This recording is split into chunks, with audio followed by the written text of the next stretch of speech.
Aku ngelihat di Indonesia sekarang ya, orang tuh suka lupa. Kalau duit gede, modal gede, return kecil, hasilnya tetap gede. Modal gede, Return return kecil, kecil, hasilnya hasilnya gede juga. Kita selalu disuguhi dengan modal kecil, returnnya gede. mm-mm, mm-mm, Bener nggak? mm-mm. Sedangkan kalau orang kaya zaman sekarang, bodoh amat, masukin aja return kecil, tetap gede. Berarti kan masalah kekayaan ini bukan masalah returnnya sebenarnya. Masalah kita punya capital berapa. Betul, capital berapa kalau returnnya misalkan ke RDPU, ya sebenarnya hasilnya gede juga Gede sih kalau juga. kalau capitalnya udah gede. Iya, mau UMR tadi beggar sama kita iseng-iseng taruh depositonya bisa gedean kita. Mm-mm, Kan kita ngomongin nominal capital ini, Pak. mm-mm, Sebetulnya. mm-mm. Maka kan kalau ngomongin capital, yang tadi yang harus kita bangun gitu loh dalam investasi. Betul. Menurutku, orang tuh harus aware itunya dulu. Makanya ketika bilang, oh tapi aku udah mulai punya uang nganggur nih kok. Udah mulai punya surplus ya aku bisa sisihkan bangun habit investasi terserah mau mulai dari mana. Dari deposito bank digital dulu boleh, aku mulai dari deposito. Bahkan dulu dari biliar fisik. Otak aku cuma satu. Dapat rezeki, sisihkan dulu. Pelan-pelan kita belajar. Oh mau coba bikin apa akun saham? Oh silakan. Coba aja. Yang penting budget ini kan kita mau pakai buat bertambah kaya. Dan proses investasi kan belajar. Jangan sampai begitu kamu belajar, harga belajarnya bikin kamu bangkrut. Oke, itu yang memang harus kita jadi hindarin. yang harus apa ya kemudian jadi catatan begitu, jangan sampai salah strategi tuh di awal tadi ya. Iya, Tidak aku ngitung. pernah ketemu pengusaha F&B, ngongkok gitu lah ya. Cindo-cindo gitu, udah 40-an. Jokesnya gini, ayo, kalau gue gak pernah nyentuh saham, gue lebih kaya. Bingung gak lu? Aku beli saham loh. Terus denger omongan kayak gitu ya. Denger omongan kayak gitu, tapi apa aku bisa ngejudge? Beli dong, lu bisa lebih kaya lagi. Gak ada yang tahu. Kalau dia ngomongnya tahun ini, baik-baik dia dagang doang nih tanpa nyentuh saham, dia lebih kaya. Ya bener dong dia. Bener dong dia. Gak bisa kita judge kan. Makanya aku bilang, jalan hidup orang beda-beda. Yang paling penting uang buffermu ada, uang anggurmu ada. Kalau kamu ketemu jalan di saham lebih bagus lagi. Oke. Good, ini jadi catatan ataupun poin yang memang harus kita perhatikan juga teman-teman. Nah, terus kemudian kalau tadi ngomongin inilah tangga finansial, kemarin kan juga sempat rame soal ada yang mungkin bukan flexing sih ya, mungkin menunjukkan pencapaiannya. Umur 25 udah bisa ngumpulin 100 juta, umur 30 udah bisa ngumpulin sekian juta. Sepenting apa kita punya teori atau apa ngikutin teori tangga finansial itu sendiri? Emang ada patokannya bener nggak sih kalau kayak gitu-gitu? Tangga finansial ini termsnya apa dulu? Aku punya tangga finansial yang aku pegang. Tapi maksudmu tadi apa dulu nih? Tangga finansialnya dalam bentukan yang bisa dilihat orang atau kondisi ekonomi buat pribadi? Mungkin bisa pribadi dulu deh. Kalau pribadi, oke. Aku memisahkannya dia ada 5 level biasa. Yang pertama aku sebutnya ini, sorry tuh saya ini versi paling miskin dalam kondisi finansial. Namanya financial dependent.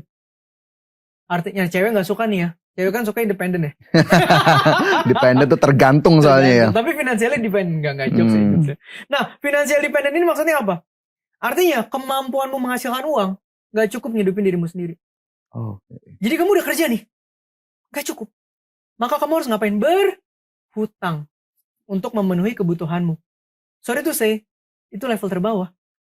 Yang harus dilakukan, makanya tadi kan aku bilang dari awal apa? Earning power, side hustle dan segala macam. Betul. Sampai nutup mulai ada uang surplus, kamu akan mulai menabung ke selanjutnya. Betul. Aku lupa ada sebutannya solvency or anything, tapi itu artinya adalah kamu sudah bisa menghidupi dirimu sendiri, kamu sudah mulai ada surplus cash flow yang konsisten. Kamu udah mulai punya likuiditas yang sehat, yang nganggur. Bukan hidup cuma dari paycheck to paycheck, bukan hidup cuma dari hari ke hari. Itu naik level 2 tuh. Nah, surplus itu kan dilanjutkan nambah terus uangnya. Masuk yang ketiga, financial stability. Financial stability ini udah ngomongin punya dana darurat, punya proteksi. Artinya apa? Kamu sudah punya habit surplus, kamu sudah punya uang nganggur, fondasi finansial ada, itu udah kamu disebut stabil. Dari sini gapnya ke yang selanjutnya financial security itu jauh. Kenapa? Dari sini kita udah ngomongin duit nganggur kita dipertebal terus sampai returnnya bisa bayarin living cost kita per bulan. Itu financial security. Dari sini ke yang paling atas financial freedom. Ini gak ngomongin mobil nih. Freedom tuh ngomongin status. Artinya apa? Dari security tadi, passive income-nya ditembak lagi naik, sampai gaya hidup realistismu plus kebutuhan hidup bisa di cover dari passive income. Wah. Itu freedom. Tapi kalau kamu tarik, yang bermain di sini apa? Uang nganggur. Gimana cara gedein uang nganggur? Simple. Lu cari duit yang banyak, lu pakai jangan sebanyak itu. Udah. Oke. Nambah, invest, nambah, invest. Kaya lu. Udah. Sesimpel itu sebenarnya. 5 level untuk diri sendiri ini kayaknya reflect juga nih. Bro, gue udah di mana ya tuh dari 5 itu ya? Iya. Kalau yang untuk tadi satu sisi yang dilihat orang, nah itu apa tuh? Kalau itu gak ada rumusnya bro. Itu udah masalah gengsi masing-masing. Karena jujur, gue kan umurnya early 30. Gue punya teman-teman lah yang profesional, gajinya udah lumayan oke lah. Katakanlah si A punya penghasilan 50 juta per bulan. Hebat bro, profesional bisa ngasih 50 juta per bulan bro, bener menurut gue. Harusnya kalau misalnya cuma baru nikah, cukup-cukup aja ya. Nah, masalah gini. Kalau gaji 50 juta per bulan, yang gue lihat di circle gue, ini mereka sudah mulai mainnya rumah. Oke.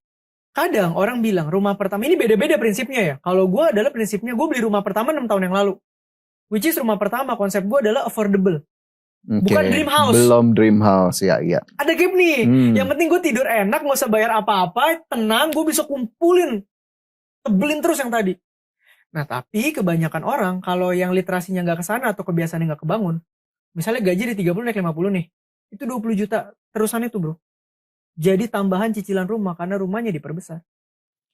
Akhirnya temen gue ada yang penghasilan misal 50-60 juta per bulan belum tentu ketabung 3 juta. Apa lu mau bilang dia susah? Enggak. Dia orang yang terseok-seok di rumah besar. Banyak orang kayak gitu. Banyak.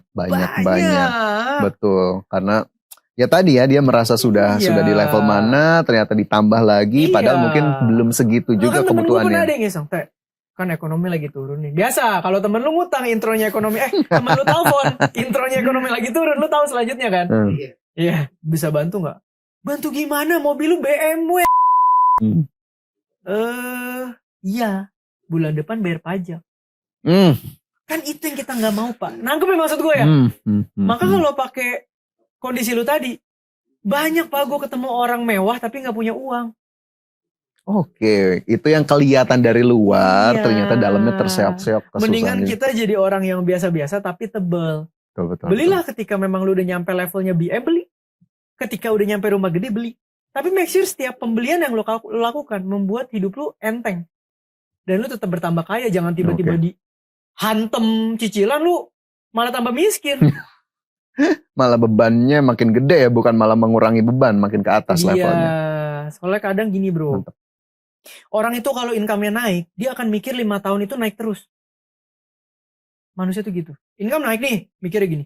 Wah kalau tahun ini gue per bulan 100, tahun depan gue pasti per bulan 200. Tahun depan gue per bulan 300. Belum kalau gue jackpot saham, udahlah ambil mobil dar.